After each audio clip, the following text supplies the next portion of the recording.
La rentrée scolaire a lieu demain à Fribourg, un événement rituel que ne connaissent pas les enfants qui sont scolarisés à domicile. Le phénomène serait en augmentation en Suisse romande. Vaud et Neuchâtel sont les plus permissifs en la matière, mais les deux cantons préparent chacun une réforme. Julien Schiffel.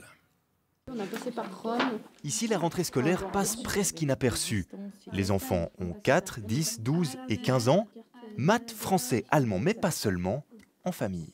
C'est assez sympa, c'est que tu peux aider par exemple ton petit frère, ou moi, avec ma sœur, on fait des concours de maths aussi, je trouve ça assez drôle. Et puis, franchement, je trouve ça. Après, tu crées des liens en fait entre frères et sœurs et c'est assez sympa. Ils apprennent à la maison, ou plutôt, comme dirait leur maman, dans la vraie vie. Tu sens un peu de résistance, tu stoppes et tu fais de l'autre côté maintenant. Une feuille d'arbre, un moteur, un ordinateur, un voisin, enfin c'est égal.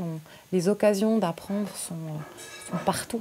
Le luxe qu'on a à la maison, c'est qu'on a nos enfants. Et puis du coup, on ne fait pas l'école du lundi au vendredi de 8h à 15h40. Mais par contre, c'est 7 jours sur 7, 24 heures sur 24.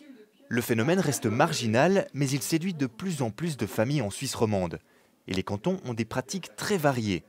Neuchâtel, Jura et Vaud sont les moins restrictifs. Pour scolariser son enfant à la maison, il suffit de s'annoncer aux autorités. À Genève et Berne, une autorisation cantonale est nécessaire. Même chose à Fribourg et en Valais. Mais en plus, les parents doivent posséder un brevet d'enseignant. Aujourd'hui, 2/3 des élèves scolarisés à domicile sont vaudois, un canton permissif.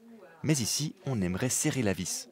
À un moment donné, il faut que ces enfants puissent, s'ils le veulent, revenir à l'école obligatoire parce que c'est là où où ils apprennent le vivre ensemble, c'est là où ils apprennent dans une classe le collectif. À Neuchâtel aussi, réforme en cours. Les autorités ont constaté des lacunes chez certains élèves scolarisés à la maison. Les parents qui veulent scolariser leur enfant à la maison doivent fournir le même enseignement que ce qui est fait à l'école. Donc vous imaginez aujourd'hui avec les nouveaux moyens d'enseignement, avec la qualité des objectifs pédagogiques qui sont dans l'école publique, les parents qui veulent scolariser à la maison doivent être compétents en maths, en physique, dans les langues. Pour Déborah Lutolf, cette pédagogie alternative répond mieux aux besoins de la société actuelle. On demande de plus en plus aux gens d'avoir des idées originales, de penser un petit peu hors des lignes et puis de faire preuve d'originalité. Puis derrière, à l'école, on leur demande de ne pas avoir trop d'imagination puis de faire ce qu'on leur demande. Quelle place pour cette autre manière d'apprendre? Tout se jouera ces prochains mois. Réelle alternative à l'école publique ou option relayée aux situations exceptionnelles, il faut choisir. Moi, je prends la